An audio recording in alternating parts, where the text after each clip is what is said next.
eu insisto de que a história do Brasil foi sempre controlada nos últimos décadas pelos Estados Unidos, né?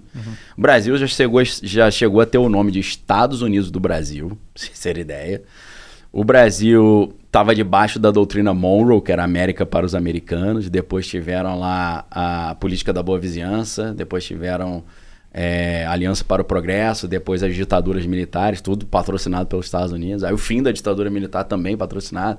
Depois você tem o Fernando Collor também patrocinado pelos Estados Unidos. Para vencer o Lula, que naquela época era visto pela CIA ainda mais de direita como um perigo comunista. Ainda tinha um pouquinho daquele ranço do macartismo. Então, assim, toda a história do Brasil e da América Latina é controlada pelos Estados Unidos, né? Em 1953, os Estados Unidos invadiram a Guatemala e derrubaram o governo da Guatemala, pô. Descaradamente. Ainda pediram para a mídia, saiu um documento agora da CIA, né, da Lei de Acesso à Informação, a CIA pedindo para a mídia inventar histórias absurdas de alienígena para desviar o foco do público de que eles tinham derrubado o governo da Guatemala em 53. Mas não é mais ou menos isso aí que a gente está vendo agora, né? Esse negócio Exato. de UFO saindo também. E o cara invadindo a Venezuela. Exato. Tem mais coisa aí, mas aí é um assunto bem exótico, né? Não sei se seu público vai digerir, vão falar aí. Cara, assim, tava bom até aqui. Eu acho que a gente. O Daniel estragou a conversa. Porra, não. Eu acho que a gente tem que ser sempre mente aberta para escutar todo mundo. Legal, e, porra, por conta própria, decidir o que faz sentido ou não faz sentido. Sim. Estamos abertos aí, cara, a entrar nesse assunto. Então, cara, eu tenho, sei lá, acho que eu tô com 14 livros já escritos. Eu tenho uma série de geopolítica já de 4 livros, né? E o primeiro dessa série, que é A Beira do Abismo, Geopolítica, Globalismo e Fim do Mundo, eu associo a questão ufológica, ou agora UAP, né? Eles mudaram o nome para ficar mais técnico, mais científico. Que é tipo assim, UFO, OVNI, objeto voador não identificado, é coisa de maluco. Agora, UAP é científico, né? UAP era Unidentified Aerial Phenomena, fenômeno aéreo não identificado, e evoluiu para fenômeno anômalo não identificado. Unidentified Anomalous Phenomena, né? Aí a gente descobre, né, que o Pentágono tinha uma agência chamada AARO, que era uma agência exclusivamente dedicada a pesquisar questões ufológicas, né? Aí você fala, poxa, então os caras levam a sério isso. Mas aí é uma grande operação psicológica também, uma grande propaganda, né? Começa em 2017, quando o New York Times faz uma matéria sobre um evento que tinha acontecido em 2003, muitos anos antes, que aconteceu perto de San Diego, lá na Califórnia, com o pessoal da Marinha, né, que tinha um porta-aviões chamado USS Nimitz, e aí o comandante David Fravor estava fazendo exercícios com a aeronave e de repente aparece um objeto não identificado que eles deram o apelido de Tic Tac, que parecia aquela balinha do Tic Tac, só que tamanho dessa sala aqui, né? E era um objeto que voava em velocidades impressionantes, saía e entrava da água na hora que queria, não tinha sinal de calor, ele desaparecia num lugar, aparecia em outro, e está tudo documentado com o radar das aeronaves. Aí sai no New York Times, todo mundo, caramba, então isso existe, né? Só que aí é legal a beça que vem outro cara doidaço, que é o Stephen Greer, que é um médico americano que virou aí um especialista em ufologia. E ele fala, esse tic-tac, que todo mundo falou, oh, meu Deus, é um objeto não identificado, alienígena, é uma aeronave da Lockheed Martin de 1967. E aí você fala, cara, aí você vai ter que mergulhar na história secreta da aviação, né? Que é uma história loucaça, né? E muito interessante, né? Uma história interessante pra caramba. Se você pega o nome da empresa na época era o nome do cara, né? Glenn Martin Company. Se você pega as aeronaves da Glenn Martin Company dos anos 30, cara, parecem aeronaves modernas hoje, assim. Então esses caras estão muito à frente do que a gente imagina. Tanto que esses contratantes de defesa, né, Lockheed Martin, Raytheon, Boeing, Northrop Grumman, todos eles têm um setor altamente secreto que fazem serviço para o governo americano que ninguém sabe exatamente o que tem lá dentro. A Lockheed Martin tem a Skunk Works, que é a Lockheed Martin Skunk Works. A Boeing tem a Phantom Works, né, a Raytheon tem a Bike Shop. E todos esses projetos são classificados porque são aeronaves que eles chamam de plataformas exóticas, né? Então, assim, para encurtar um pouco a conversa, quando começa a guerra na Ucrânia, começam vários relatos de avistamento de OVNIs também, né? Esse pessoal vai dizer, não, são as aeronaves novas da Northrop Grumman que eles estão usando. Então, vamos supor que os Estados Unidos mandam uma aeronave lá na Rússia e joga um míssil em Moscou e vai embora. Aí Moscou vai falar, Estados Unidos, você tá me jogando míssil? Tá querendo começar uma terceira guerra mundial? Eles falam, não foi eu não, foram os alienígenas. Porque a nave é igualzinho um OVNI, né? Talvez propositalmente, né? Então é um assunto interessante, faz parte de vários desses planos uma invasão alienígena. Então, provavelmente será falsa, serão aeronaves que existem, de aeronaves avançadas, que a gente não entende ainda muito bem.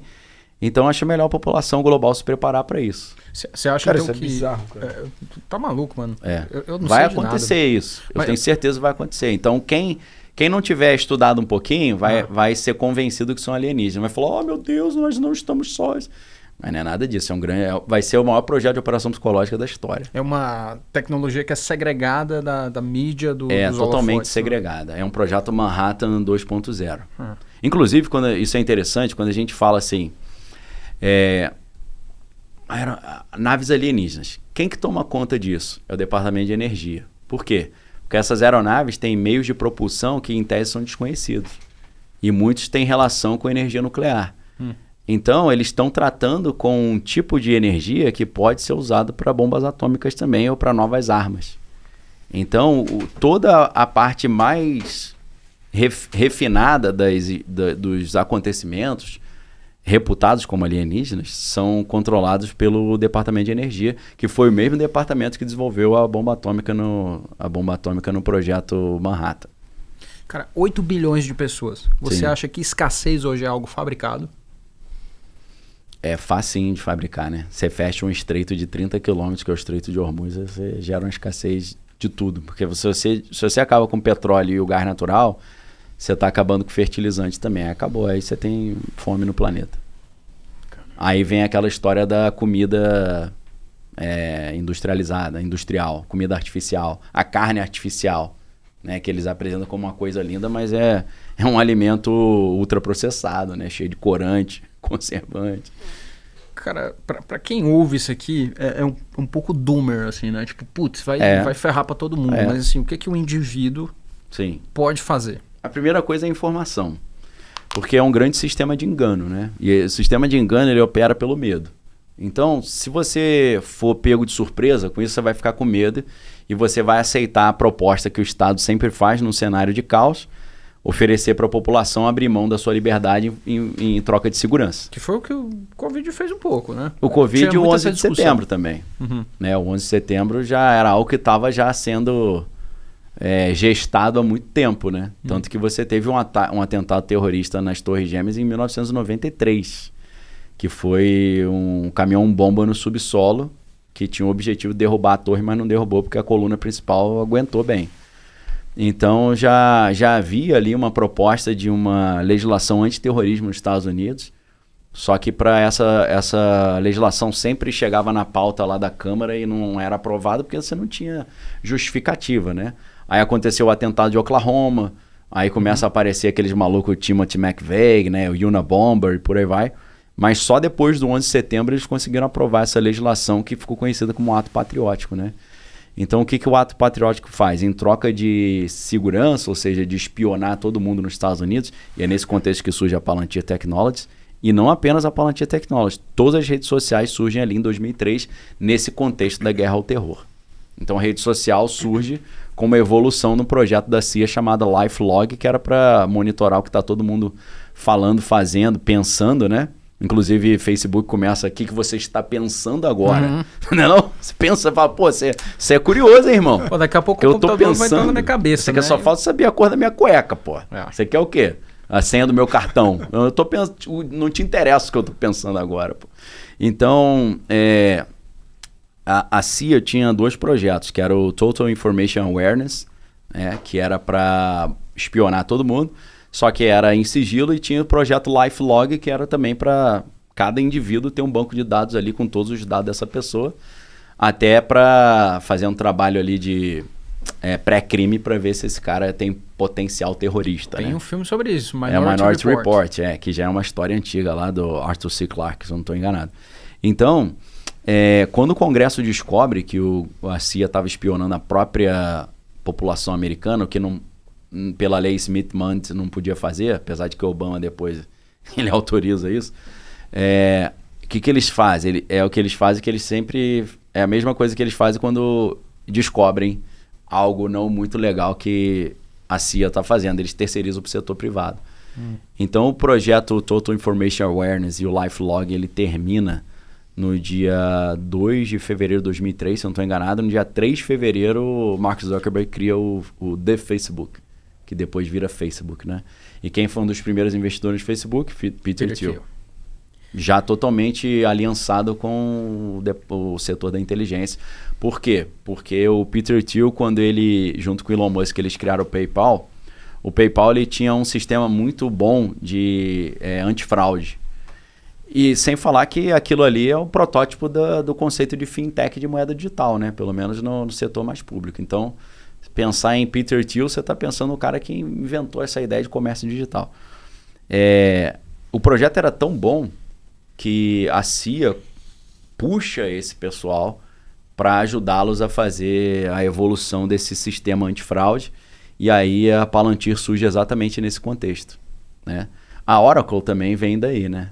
Porque a Oracle era um projeto da CIA chamado Project Oracle. E aí eles terceirizaram esse projeto, entregaram na mão do Larry Ellison. E o Larry Ellison fundou a Oracle. E a Oracle, durante os 10 primeiros anos, o único cliente que ela tinha era a CIA. Então, são pessoas que você vê que o sistema americano escolhe e faz uns reizinhos ali, bilionários, que são patrocinados pelo sistema. É tipo, vai meu garoto, faz aí pra mim, porque eu não posso fazer, porque no setor público eu tenho limitações, no privado fica mais fácil. Aí você descobre que a CIA tem uma incubadora de empresas chamada InQtel, né? Que patrocinou todas essas empresas. Então, aí você descobre as origens militares das redes sociais, né? A inteligência e tal. Então, assim, o que a gente faz para se proteger? Para mim, tudo começa com a informação. Né? A informação, ela te dá a base para você ter a sua mente blindada. Então, é muito mais difícil te enganar.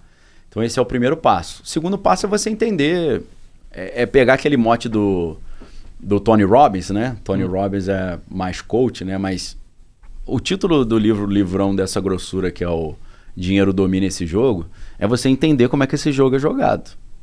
Que existem várias alavancas ali que fazem o jogo ficar um pouco desproporcional pros peixinhos, pras sardinhas, né? As baleias jogam com outras regras. Mas quando você entende isso, o que eu faço, pelo menos? Eu monitoro o que os grandes estão fazendo. Então, baseado no que eles estão fazendo, eu entendo as tendências e começo a prever as coisas antes delas acontecerem, porque eu acho que saber antes é a melhor maneira de você se proteger e de ganhar dinheiro, né?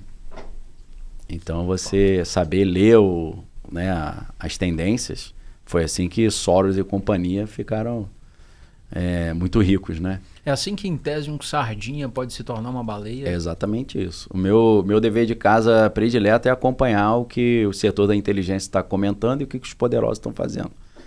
Então, eu acompanho todos esses caras aí, que você pode imaginar, né? Acompanho umas Cassandras da vida também, né? O Michael Burry, né? Que apesar de não ser uma baleia tão grande, mas se ele acertou 2008, ele pode acertar novamente, né? Quando ele shorteou Palantir, eu saí da Palantir também. Eu falei, acho melhor sair, né? Porque eu também estava nas margens, já tinha 450%, né? E foi o que eu falei, né? Quando o Trump ganhou, eu falei, quem patrocinou o Trump foi o Peter Thiel, quem chamou o Vale do Silício foi o Peter Thiel, quem escolheu o J.D. Vance para ser vice foi o Peter Thiel, então Vale do Silício vai bombar, pelo menos nesse período, e Palantir principalmente. Então a gente pegou ali um upside bom de Palantir. Então você tem que entender esse jogo, né? E esse jogo é muito um jogo de manipulação também, de pump e dump, de fear and greed, para você entender que os caras estão sempre deixando inflar, vende na alta, quebra tudo, compra na baixa, e isso vai se repetir sempre. Só que tem um momento que realmente você vai ter uma quebra do sistema de um jeito que... É o que teria acontecido em 2008 se não tivesse tido o Quantitative Easing, né? É claro que o Quantitative Easing resolve, entre aspas, mas traz um monte de problema ali, né? Esse afrouxo monetário aí, a margem monetária americana, né? O M2 e tal. Mas vai ter uma hora que o sistema vai quebrar mesmo. Aí a gente tem aquilo que o Fórum Econômico Mundial chama de grande reset. Aí o sistema vai ser resetado. Então, se a gente entende que o sistema está para ser resetado, a gente começa a ter uma certa proteção. Por exemplo, quem pensa em CBDC ainda já está caduco já, porque o negócio agora é stablecoin. O Trump chegou, já assinou a medida, ordem executiva, ó, tá proibido o Banco Central fazer CBDC. Você fala, então esqueci CBDC, meu irmão. O negócio agora é stablecoin. Então o Vale do Silício agora está controlando não só as finanças, a defesa... Comunicação também. Comunicação já. Comunicação, finanças, biotecnologia, saúde e agora também a guerra, né? Porque agora é tudo... Você vê o Claude, né, da Anthropic lá, falando, não quero mais que use para guerra. O que você acha que rolou aí, cara? Cara, o que rola é o seguinte, o Dario Amodei, né, ele era da OpenAI, ele sai com essa ideia de que tem que ter mais segurança, tem que ter mais responsabilidade, que sempre foi um problema da OpenAI, né? Ele não foi o único, né? Não foi o único. Você tem o Ilya Sutskever, né, que era o gênio da OpenAI, saiu também, criou um instituto lá de inteligência artificial segura. O Daniel Kokotailo, que era o chefe ali de governança, né, de segurança da OpenAI, também foi demitido. Então eles foram limando os caras que estavam reclamando da segurança, né? O Sam Altman, ele foi expulso, né, do conselho da presidência e depois ele volta. Ele foi expulso pelo Ilya Sutskever. Quando ele volta, o Ilya Sutskever fala, se ele voltou, sai, então. Aí saiu. Sem falar que a gente teve uma questão ainda mais polêmica, que tinha um funcionário da OpenAI, que era o Sushir Balaji, que é um descendente de indiano, que ele saiu da OpenAI e ele começou a dar entrevistas, deu uma entrevista para o New York Times falando que eles estavam usando material com direito autoral para poder treinar, né, a máquina. E esse cara, depois de 15 dias, apareceu morto dentro de casa, né? Aí eles falam que o cara tirou a própria vida, só que o cara não deixou nota de suicídio. Ele tinha acabado de pedir uma pizza, né?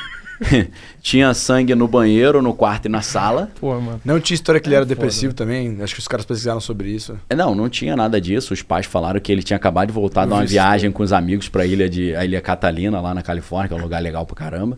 E as câmeras de segurança não funcionaram nesse dia, né? Então, assim, poxa... Tempestade perfeita, né? O Tucker Carlson perguntou isso na cara do Sam Altman na entrevista. Ele falou, você tá me acusando de ter matado ele? Ele falou, não, tô te fazendo uma pergunta. Se a carapuça serviu, a culpa não é minha. Então, assim, a história da OpenAI é muito... Se você pensar na irmã do Sam Altman... Eu nem sabia que ele tinha irmã. Ele tem uma irmã. A irmã dele dizia que ele sempre fez... Vou falar para aliviar um pouco. Fazia maldade com ela, quando ela era nova. E hoje ela é uma pessoa completamente desregrada, assim. Ela... é garota de programa e tal, vive na sarjeta aí, é uma coisa horrorosa. E disse que isso tudo é trauma do que ele fazia com ela. Então, essa é uma empresa muito estranha, né? E várias pessoas saíram dali porque perceberam que esse cara é meio maluco. Esse Sam Altman, segundo esses que saíram da empresa. Então, assim, a segurança agora está na mão deles, né? Aí o Trump, primeira coisa, o meu trabalho, né? Meu trabalho eu digo que é falar o outro lado da informação que não está sendo falada, falar as coisas antes delas acontecerem e ajudar as pessoas a se preparar. Então, meu trabalho é isso. Para a galera não cair nessas mentiras, né? Eu sou sócio de uma empresa de investimento também. A gente tem uma carteira nossa que a gente faz eu faço uma análise mais geopolítica, macro, né? E mostro as tendências. Graças a Deus eu tenho acertado muita coisa por esse monitoramento em tempo total ali, sempre. Como chama a empresa? A empresa se chama Move. É um escritório, né, autônomo lá. E... a gente tem um bi já de custódia, né? Legal. Que não é o melhor de todos, mas também não é qualquer coisa. E a gente tem uma carteira chamada Carteira Arca, né? Que eu tô ali mais como consultoria macro, né? E aí o responsável lá pela renda variável, que é o Josemar, ele, junto com o pessoal do Hub do Investidor, a gente vai mexendo nessa carteira com base nessas calls aí, né? Graças a Deus a gente conseguiu pegar o ouro, né, numa fase boa, pegamos também Palantir, urânio também, porque eu falei para eles, cara, esse negócio de ESG com o Trump acabou, eles vão voltar, por causa da inteligência artificial, demanda altíssima de energia, eles vão voltar com usinas nucleares, né? Então fui dando essas calls aí e graças a Deus tem dado certo. Então, quando o Trump entra, no dia 20 de janeiro de 2025, foi a inauguração, a posse. No dia 21 ele faz o primeiro anúncio de projeto, e é o projeto Stargate. O projeto Stargate, ele traz o Masayoshi Ono do SoftBank para trazer 500 bilhões de dólares para 4 anos, né, até 2029. Ele trouxe o Larry Ellison e trouxe o Sam Altman. Eu acho que foi aí que o Elon Musk ficou chateado pra caramba, né? Porque ele falou, pô, podia ter escolhido o XAI em vez da OpenAI pra... Pô, tava contigo na eleição, pô, né? botou 250 milhões na eleição e tal, né? Ficou com o Doge lá, mas tudo bem, né? Depois saiu. E o Doge é outra história também que dá pra ficar semanas pensando nisso. E aí, o que ele anuncia? Ele anuncia um projeto, que Stargate, que é para vencer a corrida pela inteligência artificial, atingir primeiro a AGI, Inteligência Artificial Geral. E, de repente, ele começa a falar... Ele fala, aí, diz aí, Larry Ellison, quais os benefícios? Aí ele fala, a gente vai atingir a cura do câncer, não sei o quê. Então, você vê que ali ele já estava colocando o Vale do Silício no controle da saúde e no controle da defesa. Então, hoje, o Vale do Silício assumiu tudo isso. Foi o preço por ter apoiado o Trump, né? Então, o Trump entrega tudo isso para eles. Então, é entender essa mudança do CBDC para o stablecoin. Eu não sei se vai ser o Tether, né? Não sei se vai ser o Circle, talvez o XRP. Mas a tendência é, nesse reset, o dólar ele se transmutar numa stablecoin dessas.